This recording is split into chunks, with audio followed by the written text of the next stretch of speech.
Jacob's story is an epic journey of faith, deception, and redemption that echoes through the ages in a world where cunning often triumphs over integrity. Jacob's life confronts us with uncomfortable truths about human nature and the divine plan. Have you ever wondered how God can use imperfect people to fulfill his purposes? Get ready for a narrative that will challenge your notions of justice and mercy as we explore the surprising origin of a chosen nation. Genesis 25:21 introduces us to a couple in distress. Isaac prayed to the Lord on behalf of his wife because she was barren. The Lord answered his prayer, and his wife Rebekah became pregnant. In ancient times, barrenness was seen as a curse, and Rebekah carried that burden for 20 years. Imagine the despair that must have consumed the hearts of this couple to the promise made to Abraham, yet unable to conceive a child. God's answer to Isaac's prayer didn't come without complications. Genesis 25:22-23 reveals the babies jostled each other within her, and she said, "Why is this happening to me?" So she went to inquire of the Lord. The Lord said to her, "Two nations are in your womb, and two peoples from within you will be separated. One people will be stronger than the other, and the older will serve the younger." Rebekah's pregnancy was a foreshadowing of the conflict that would mark not only the lives of her sons, but entire nations. The divine prophecy overturned the natural order of things. The older would serve the younger from the womb. God was setting a pattern that would challenge human conventions. Genesis 2:52-24-26 narrates the dramatic birth. When the time came for her to give birth, there were twin boys in her womb. The first to come out was red, and his whole body was like a hairy garment, so they named him Esau. After this, his brother came out with his hand grasping Esau's heel, so he was named Jacob. Isaac was 60 years old when Rebekah gave birth to them. The contrast between the twins was evident from birth. Esau, the firstborn, was red and hairy, characteristics that foreshadowed his rugged and impulsive nature. Jacob, on the other hand, was born clutching his brother's heel, a gesture prophetic of his cunning and determined personality. As the boys grew, their differences became more pronounced. Genesis 25:27-28 describes the boys grew up, and Esau became a skillful hunter, a man of the open country, while Jacob was content to stay at home among the tents. Isaac, who had a taste for wild game, loved Esau, but Rebekah loved Jacob. Esau became a man of the field, skilled in hunting, embodying the masculine ideal of the time. In contrast, Jacob was quiet and domestic, preferring the life of the home. This division of personalities was reflected in their parents' preferences. Isaac favored Esau, while Rebekah preferred Jacob. Parental favoritism sowed the seeds of discord that would later flourish, offering a timeless lesson about the dangers of treating children unequally. The turning point in the brothers' youth came with a seemingly trivial incident that had profound consequences. Genesis 25:29-34 recounts once, when Jacob was cooking some stew, Esau came in from the open country famished. He said to Jacob, "Quick, let me have some of that red stew. I'm famished." That is why he was also called Edom. Jacob replied, "First, sell me your birthright. Look, I am about to die." Esau said, "What good is the birthright to me?" But Jacob said, "Swear to me first." So he swore an oath to him, selling his birthright to Jacob. Then Jacob gave Esau some bread and lentil stew. He ate and drank, and then got up and left. So Esau despised his birthright. This episode reveals much about the character of both brothers. Esau, impulsive and driven by his immediate appetites, was willing to trade his birthright, a position of great honor and responsibility in patriarchal society, for a meal. His exaggerated claim of being about to die shows his tendency toward hyperbole and instant gratification. Jacob, on the other hand, displayed calculated shrewdness. He saw an opportunity and seized it, manipulating his brother's weakness for his own gain. While his actions may seem questionable by modern standards, they reveal a sharp understanding of the value of the birthright and a willingness to do whatever it took to obtain it. The exchange of the birthright for a meal became a powerful symbol of Esau's recklessness and Jacob's opportunistic nature. The biblical text does not offer explicit moral judgment on Jacob's actions at this moment, but the subsequent narrative will show how this decision shaped the destinies of both brothers and their descendants. The implications of this act were profound. found the birthright was not merely a matter of material inheritance, it carried spiritual blessings, and the responsibility to lead the family by despising his birthright. Esau demonstrated a lack of foresight and appreciation for the divine promises made to his ancestors. For Jacob, acquiring the birthright was only the first step in his journey to becoming the heir of God's promises. Though his methods were questionable, his determination to secure divine blessings would be a recurring theme in his life. This episode sets the stage for the future events in Jacob's life. His cunning and determination would lead him to great heights, but also place him in situations of conflict and danger. Jacob's story reminds us that God can use even our flaws and imperfections to fulfill his greater purposes. Genesis 27-14 takes us to a crucial moment in Isaac's life when Isaac was old and almost blind. He called for his older son, Esau, and said, "My son, yes, father." He answered. Isaac said, "I am old and do not know the day of my death now. Take your weapons, your bow and your quiver, and go out to the field to hunt game for me. Prepare for me the delicious food I love, and bring it to me to eat, so that I may bless you before I die." Isaac's old age and blindness created a scene of urgency and vulnerability. Aware of his mortality, he wanted to fulfill his paternal duty to bless his firstborn before leaving this world. The blessing was not merely a formality. It was a prophetic and powerful act that would determine the destiny of the blessed and his descendants. Isaac's plan to bless Esau reveals his continued preference for the older son, despite the sale of the birthright years earlier. Perhaps Isaac was unaware of the agreement between the brothers or considered it invalid. Regardless, his intention to bless Esau triggered a series of events that would forever change the course of the family's history. Genesis 2:75-10 introduces Rebekah's strategy to favor Jacob. Now, Rebekah was listening when Isaac spoke to his son Esau. So when Esau went to the field to hunt for game, Rebekah said to her son, "Jacob, I heard your father say to your brother Esau, 'Bring me game and prepare me the delicious food to eat, so that I may bless you in the presence of the Lord before I die.' Now, my son, listen to me as I command you. Go to the flock and bring me 2 choice young goats, so that I can prepare some delicious food for your father, the kind he loves. Then take it to your father to eat, so he may bless you before he dies." Rebekah's plan was bold and risky.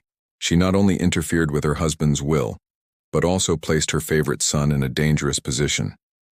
Her actions reflect a complex mix of motives: the desire to see God's prophecy fulfilled, that the older will serve the younger, her preference for Jacob, and possibly her belief that Jacob was more suited to lead the family.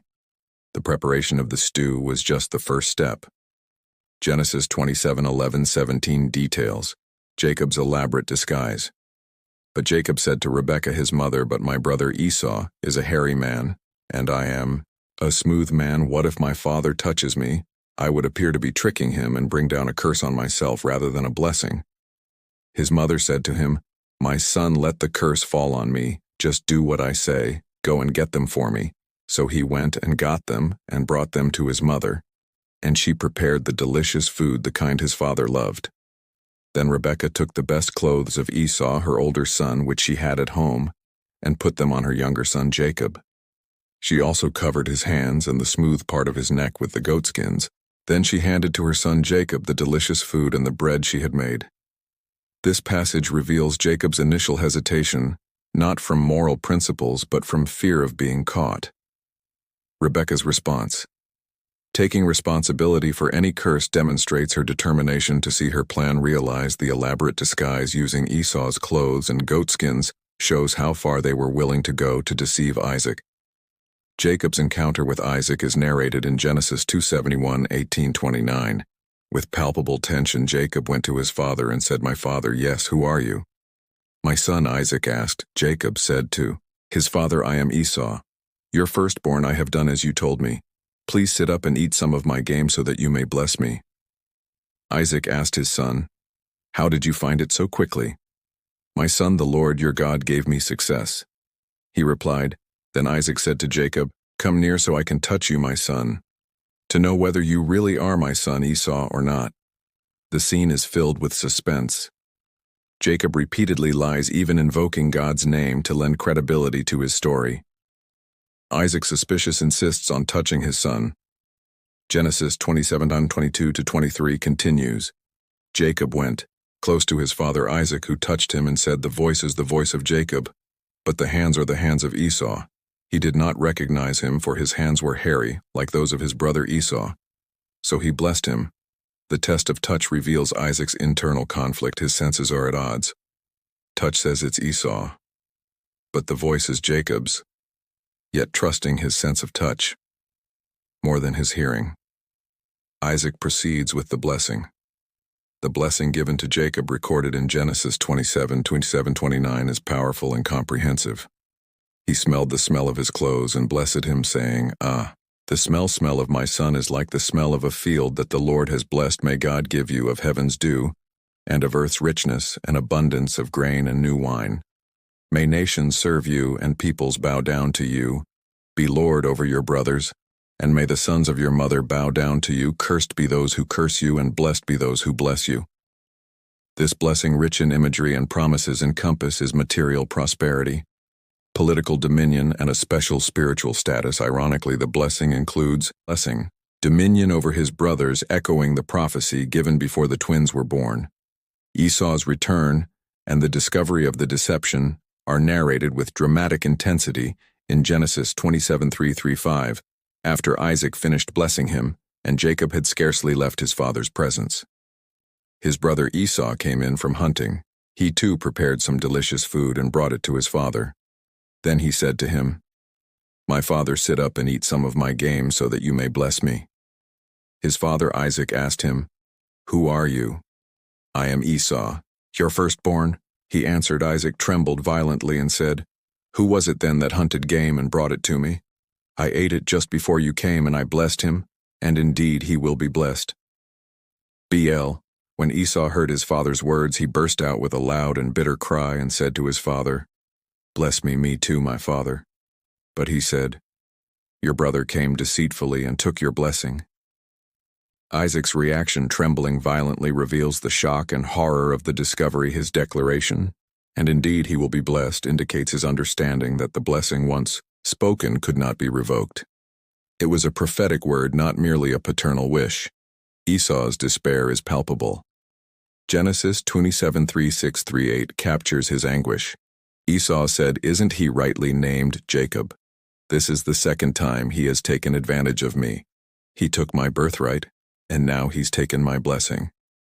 Then he asked, "Haven't you reserved any blessing for me?" Isaac answered Esau, "I have made him lord over you, and have made all his relatives his servants, and I have sustained him with grain and new wine. So what can I possibly do for you, my son?" Esau said to his father, "Do you have only one blessing? My father bless me too." "My father." Then Esau wept aloud. Esau's pain is deep, but it also reveals his previous lack of understanding about the value of the birthright.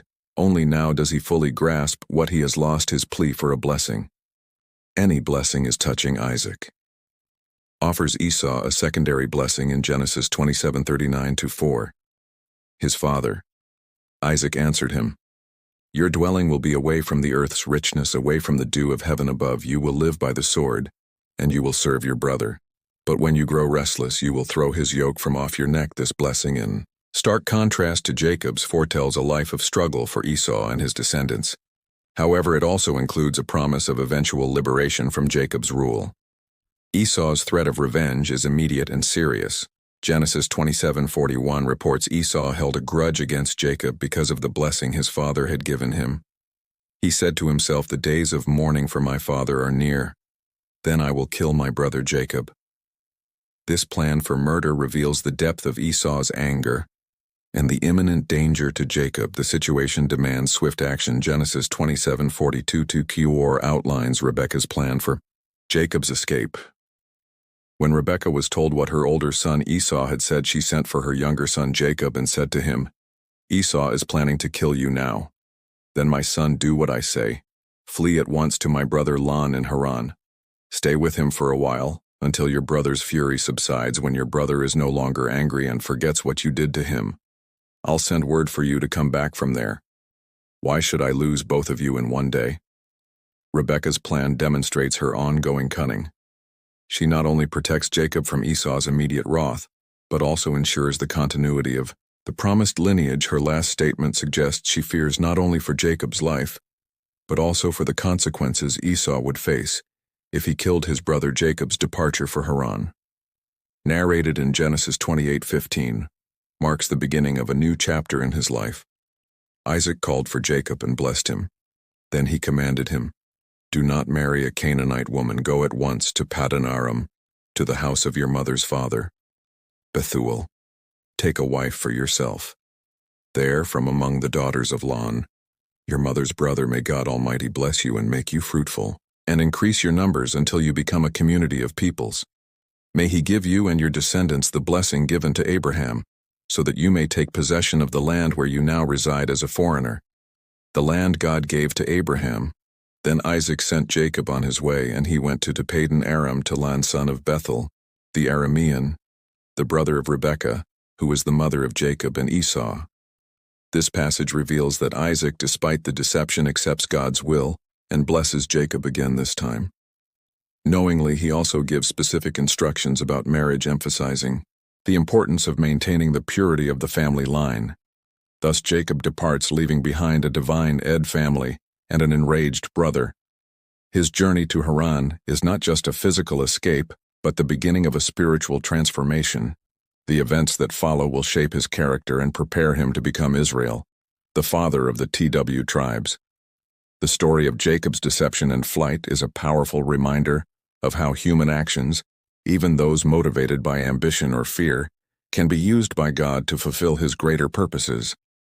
It also illustrates the lasting consequences of our choices and the complexity of family relationships.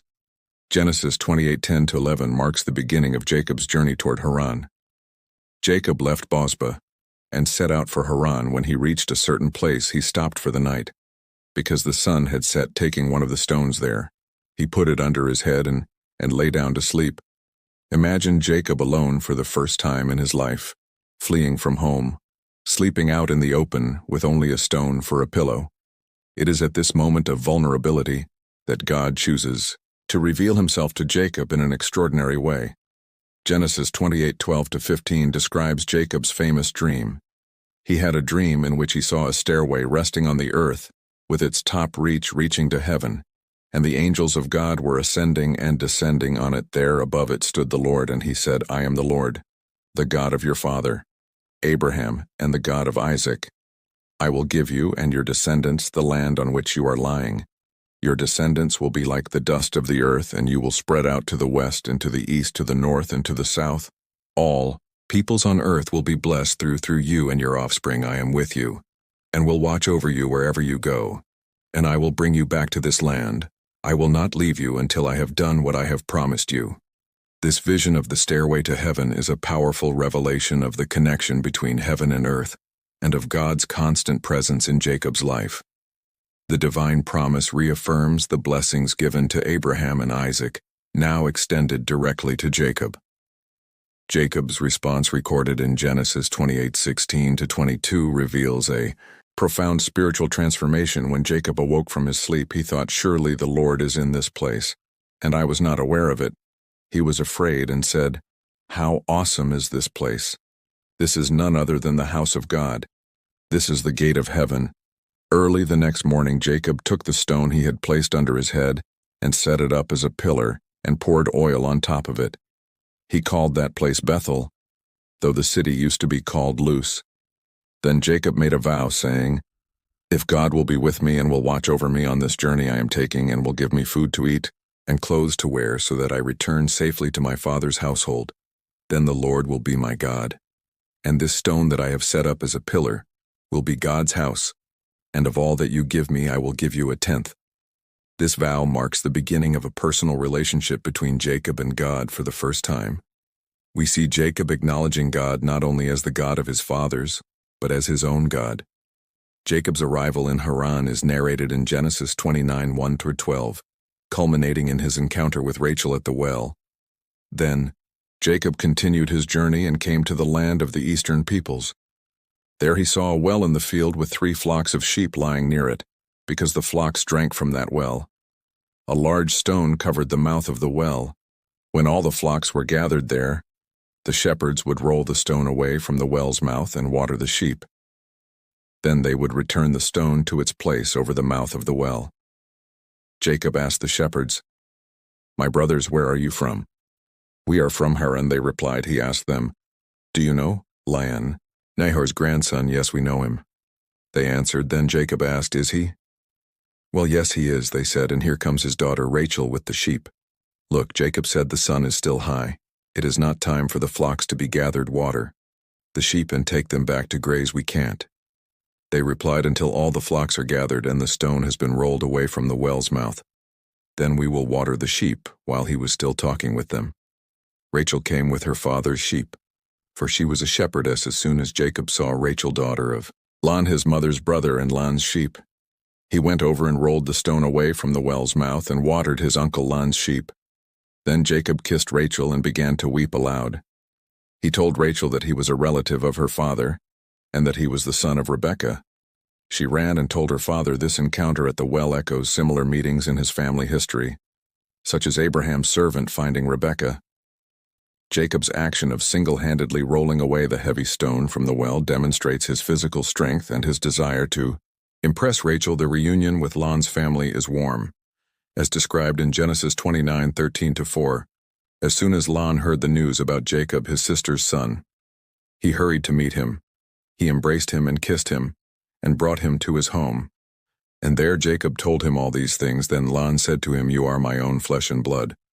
However, Laban's initial hospitality quickly turns into a work agreement, as we see in Genesis 29:15-20. Laban said to Jacob, "Because you are a relative of mine, should you work for me for nothing? Tell me what your wages should be." Laban had 2 daughters. The name of the older was Leah, and the name of the younger was Rachel. Leah had weak eyes, but Rachel had a lovely figure and was beautiful. Jacob was in love with Rachel and said, "I'll work for you 7 years in return for your younger daughter Rachel." Laban said, "It's better that I give her to you than to some other man. Stay here with me." So Jacob served years to get Rachel, but they seemed like only a few days to him because of his love for her. This agreement reveals both Jacob's deep love for Rachel and Laban's calculating nature. The 7 years of labor are an ironic inversion of Jacob's situation. He who deceived his father and brother now works faithfully for 7 years. The deceptive marriage is narrated in Genesis 29:21-25. Then Jacob said to Laban, "Give me my wife, my time is completed and I want to lie with her." So Laban brought together all the people of the place and gave a feast. But when evening came, he took his daughter Leah and brought her to Jacob, and Jacob lay with her. Laban gave his servant Zillah to his daughter as her attendant when morning came. There was Leah, so Jacob said to Laban, "What is this you have done to me? I served you for Rachel, didn't I? Why have you deceived me?" The irony of this situation cannot be overlooked.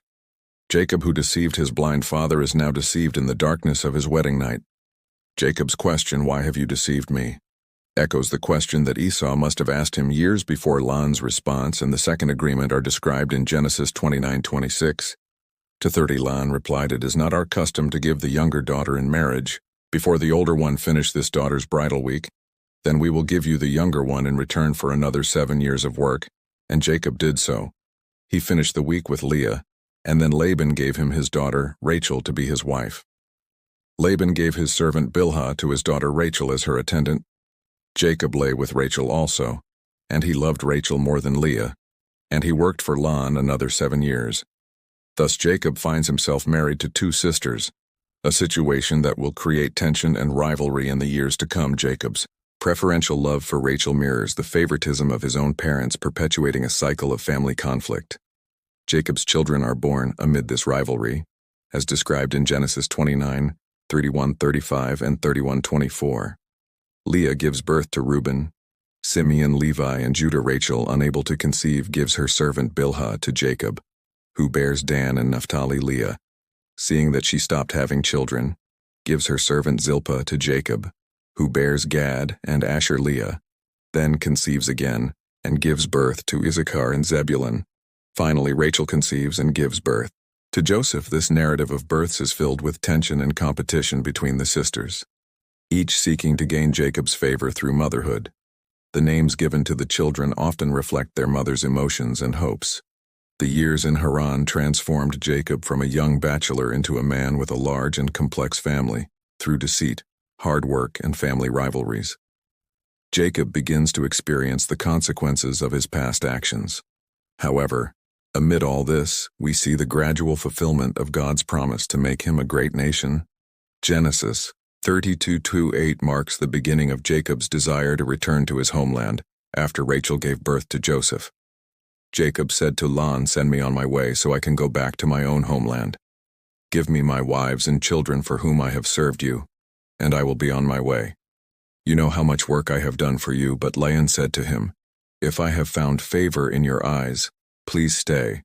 I have learned by divination that the Lord has blessed me because of you." He added, "Name your wages, and I will pay them."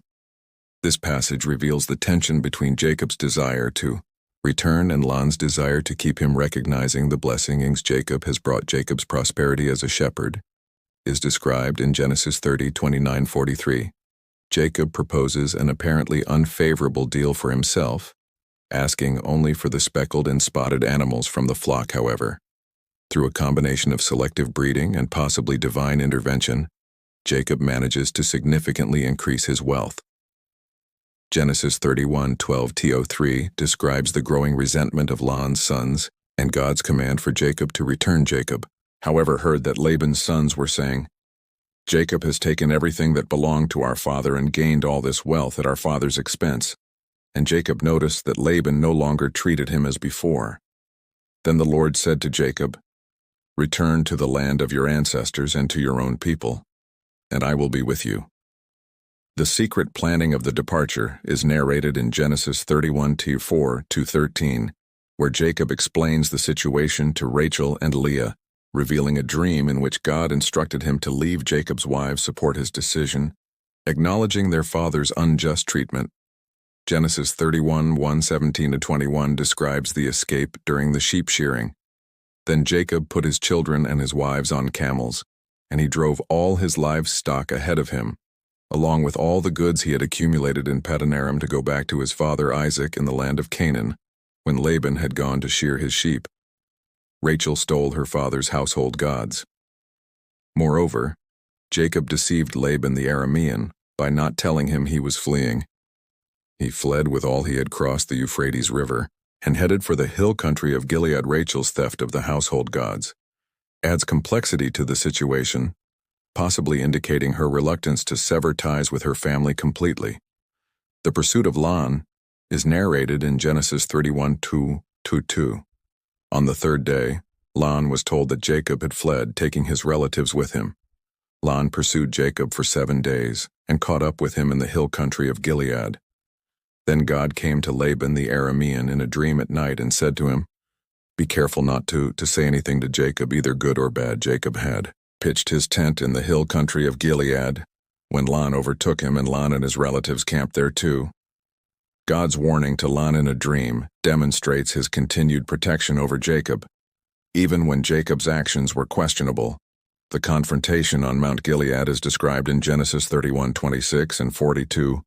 Laban accuses Jacob of secretly fleeing and stealing his household gods, unaware of Rachel's theft. Jacob allows Laban to search the entire camp.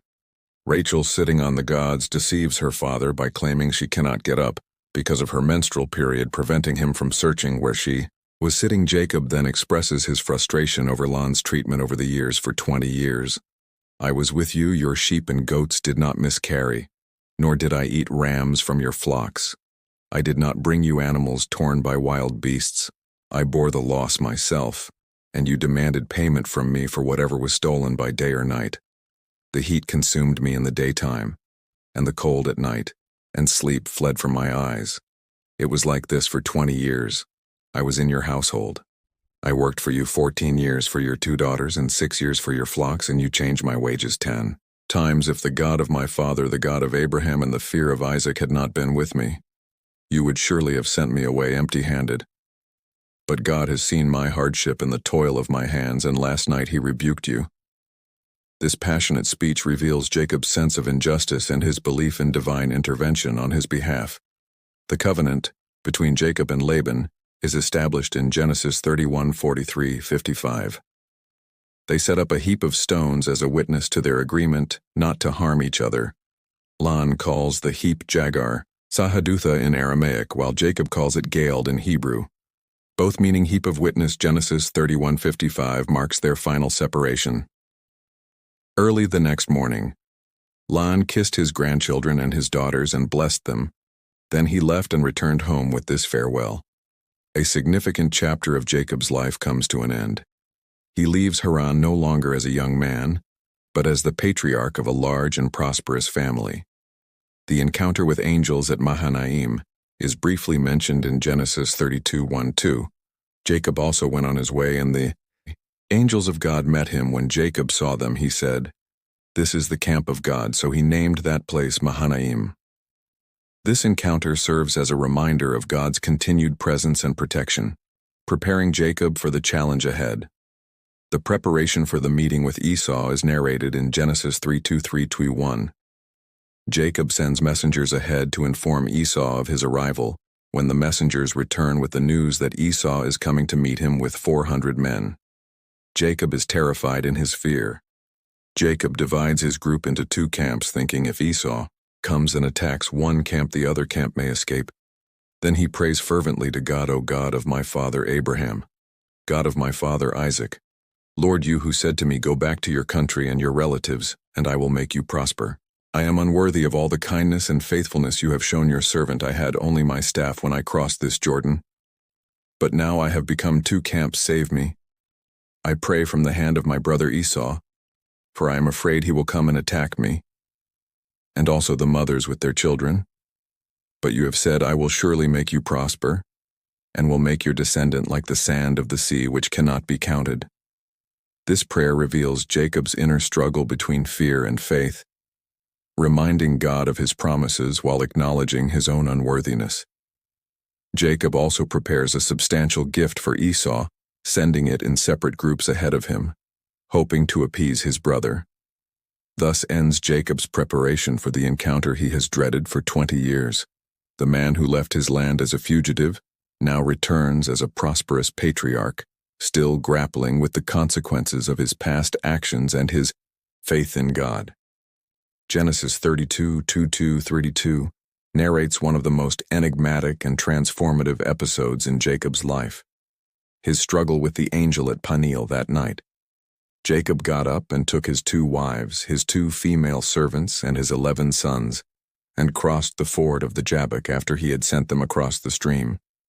He sent over all his possessions, so Jacob was left alone, and a man wrestled with him till daybreak. This nighttime struggle symbolizes Jacob's internal battle with his past and his future. The text continues, "When the man saw that he could not overpower him, he touched the socket of Jacob's hip so that his hip was wrenched as he wrestled with the man. Then the man said, 'Let me go, for it is daybreak.' But Jacob replied, 'I will not let you go unless you bless me.'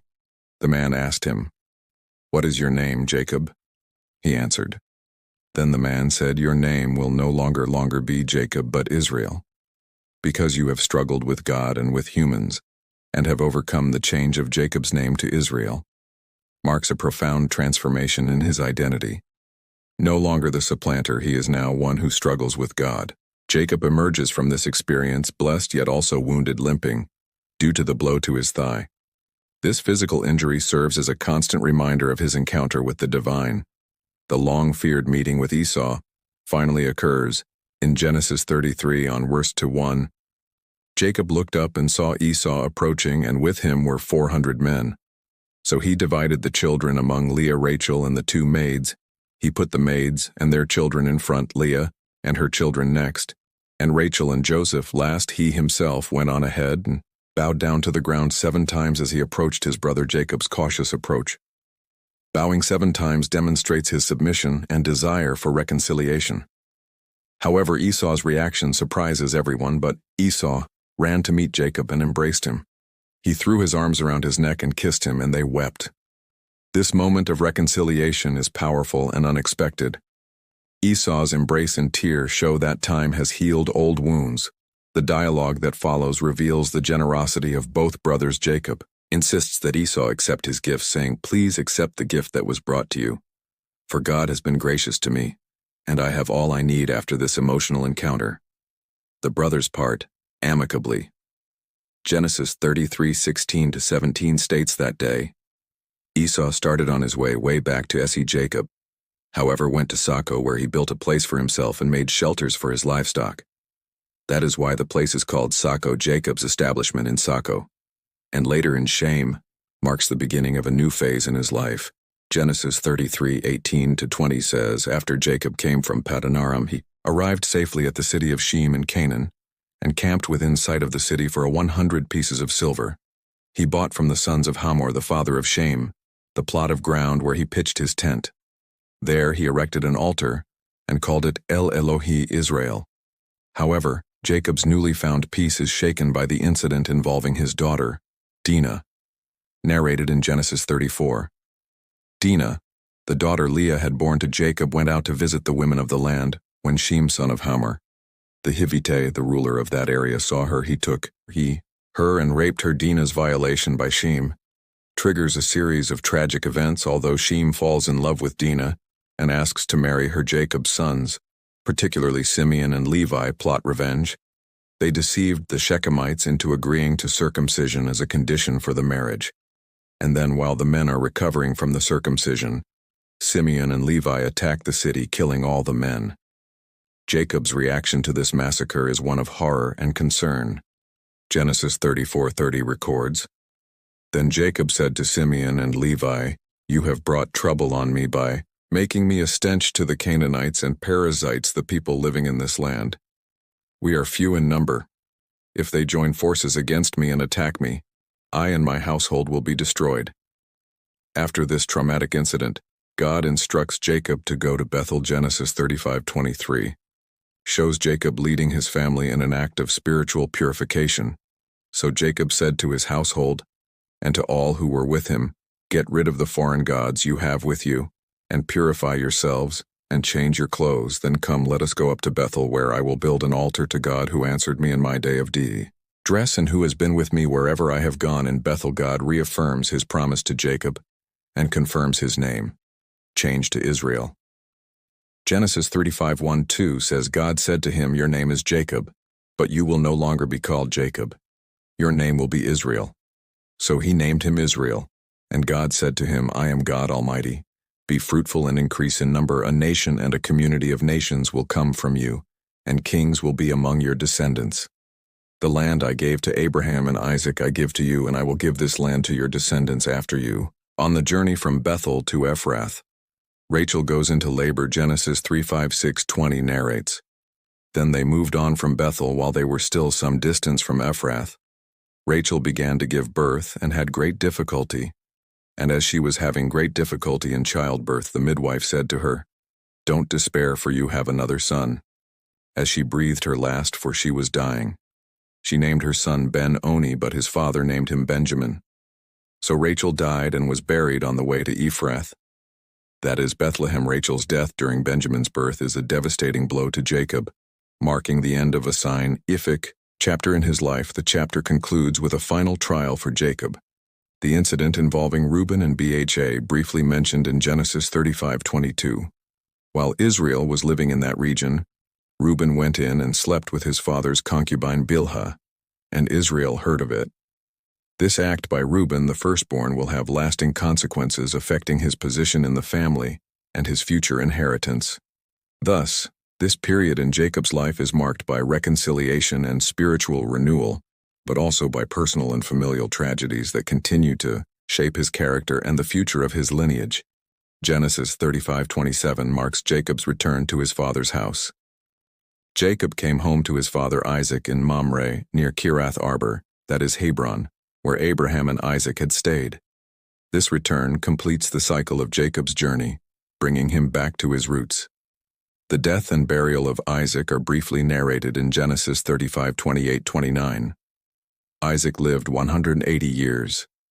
Then he breathed his last and died, and was gathered to his people old and full of years, and his sons, Esau and Jacob, buried him. This moment of mourning briefly unites the brothers once again. The narrative then shifts to Joseph, Jacob's favorite son. Genesis 37:3-4 describes, "Now Israel loved Joseph more than any of his other sons, because he had been born to him in his old age, and he made an ornate robe for him when his brothers saw that their father loved him more than any of them. They hated him and could not speak a kind word to him." Jacob's favoritism toward Joseph echoes Jacob's own past as his mother's favorite son, creating similar family tensions. The special coat, often translated as coat of many colors, becomes a tangible symbol of this favoritism. Joseph's dreams, narrated in Genesis 3:75-11, intensify his brother's jealousy. Joseph dreams that his sheaves of wheat rise while his brother's sheaves bow down to him in another dream. The sun, the moon, and 11 stars bow down to him. These prophetic dreams, although poorly received by his brothers and even by his father, foreshadow Joseph's future role as the savior of his family. The sale of Joseph by his brothers is a dramatic turning point in the story. Genesis 37:18-20 recounts their initial plan to kill him, but they saw him from a distance, and before he reached them, they plotted to kill him. Here comes that dreamer. They said to one another, "Come now, let's kill him and throw him into one of these systems and say that a ferocious animal devoured him. Then we'll see what comes of his dreams." Reuben's intervention, described in Genesis 37:2-2, saves Joseph's life. When Reuben heard this, he tried to rescue him from their hands, saying, "Let's not take his life." He said, "Don't shed any blood, throw him into this system here in the wilderness, but don't lay a hand on him." Reuben said this to rescue him from them and take him back to his father. However, Judah's suggestion to sell him prevails. Genesis 37:26-28 narrates, Judah said to his brothers, "What will we gain if we kill our brother and cover up his blood? Come, let's sell him to the Ishmaelites and not lay our hands on him. After all, he is our brother, our own flesh and blood." His brothers agreed. So when the Midianite merchants came by, his brothers pulled Joseph up out of the cistern and sold him for 20 shekels of silver to the Ishmaelites, who took him to Egypt. The deception of Jacob's sons is detailed in Genesis 37:331-33. Then they got Joseph's robe, slaughtered a goat, and dipped the robe in the blood.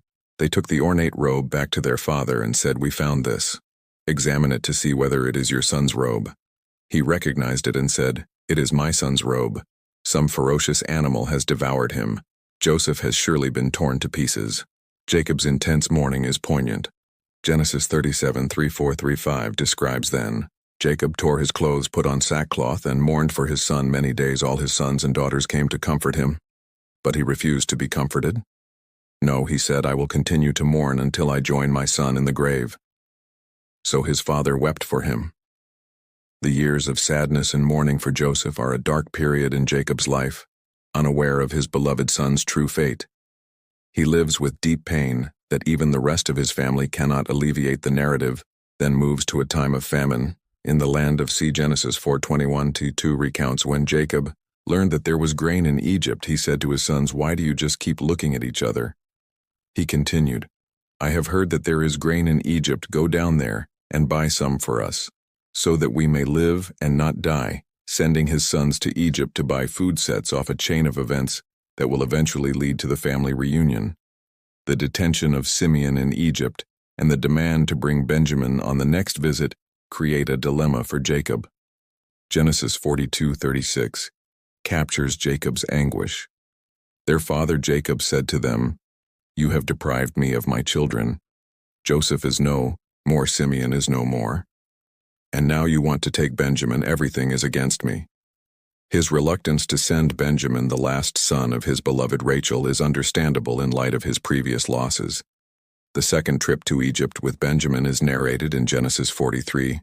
Judah's insistence and his personal guarantee for Benjamin's safety finally convinced Jacob to let him go. Genesis 43:1-40 shows Jacob blessing the mission. Then their father Israel said to them, "If it must be, then do this. Put some of the best products of the land in your bags and take them down to the man as a gift, a little balm and a little honey, some spices and myrrh, some pistachio nuts and almonds. Take double the amount of silver with you, for you must return the silver that was put back into the mouths of your sacks. Perhaps it was a mistake. Take your brother also. and go back to the man at once. And may God Almighty grant you mercy before the man, so that he will let your other brother and Benjamin come back with you. As for me, if I am bereaved, I am bereaved." Joseph's revelation to his brothers, narrated in Genesis 45, is one of the most emotional moments in the biblical narrative when Joseph finally reveals himself. He sends his brothers back with a message for Jacob in Genesis 4:59-11. "Now hurry back to my father and say to him, 'This is what your son Joseph says. God has made me Lord of all Egypt. Come down to me. Don't delay. You shall live in the region of Goan and be near me. You, your children and grandchildren, your flocks and herds and all you have. I will provide for you there, because 5 years of famine are still to come. Otherwise you and your household and all who belong to you will become destitute.'" The invitation for Jacob to move to Egypt is initially met with disbelief. Genesis 45:26-28 scribes, "They told him Joseph is still alive. In fact, he is ruler of all Egypt." Jacob was stunned. He did not believe them, but when they told him everything Joseph had said to them, and when he saw the carts Joseph had sent to carry him back, the spirit of their father Jacob revived. And Israel said, "I'm convinced my son Joseph is still alive. I will go and see him before I die." Jacob's initial hesitation is understandable given the magnitude of the news.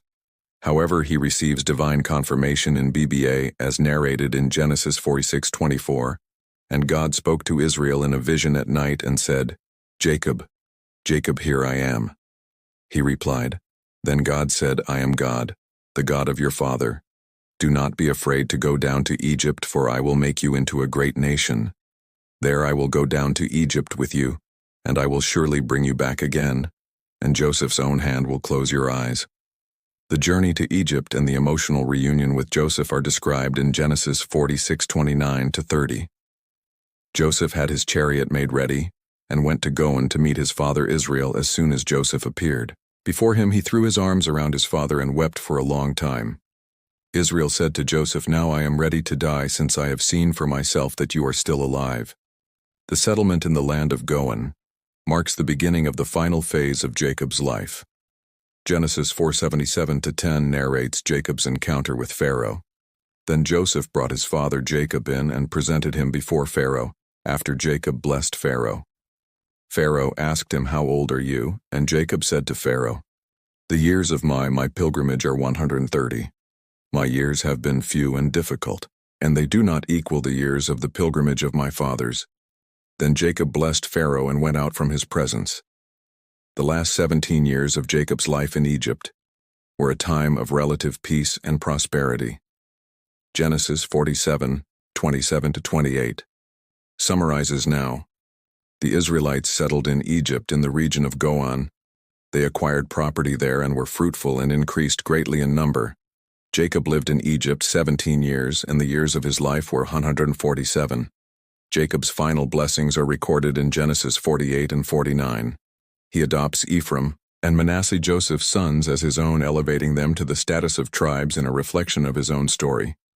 Jacob crosses his hands as he blesses them, giving the younger Ephraim the greater blessing. The prophecies for each of Jacob's 12 sons narrated in Genesis 49 are rich in symbolism and meaning for Israel's future as a nation. Each son receives a blessing, or in some cases a rebuke, that will shape the destiny of his tribe. Jacob's instructions for his burial are clear and emphatic.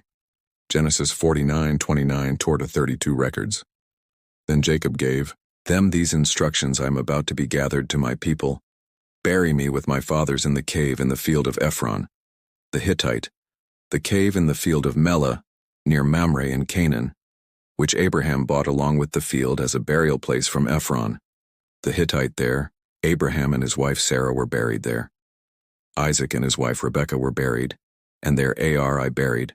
Leah, Jacob's death, and the national mourning in Egypt are described in Genesis 49:33-53. When Jacob had finished giving instructions to his sons, he drew his feet up into the bed, breathed his last, and was gathered to his people. Joseph threw himself on his father and wept over him and kissed him. Then Joseph directed the physicians in his service to embalm his father, Israel. So the physicians embalmed him, taking a full 40 days, for that was the time required for embalming. and the Egyptians mourned for him 70 days. The grand funeral and burial in the cave of Impala, narrated in Genesis 57:13. Mark the end of Jacob's earthly life, but not the end of his legacy. His life marked by struggles, deceit, loss, and reconciliation stands as a test to God's faithfulness and the complexity of the human experience. Jacob's journey shows us that God can use even our failures and struggles to fulfill his purposes. What lessons have you drawn from the life of this patriarch? How does Jacob's story relate to your own journey of faith? If this video touched your heart or made you reflect, don't keep it to yourself. Share it with someone who could benefit from this message. Jacob's story reminds us that transformation is possible for all of us. Did you enjoy this content? Then don't forget to subscribe to the channel and turn on notifications so you won't miss any of our upcoming videos about biblical characters and the life lessons we can learn from them. Remember, just as God worked in Jacob's life, he wants to work in your life too. See you in the next video.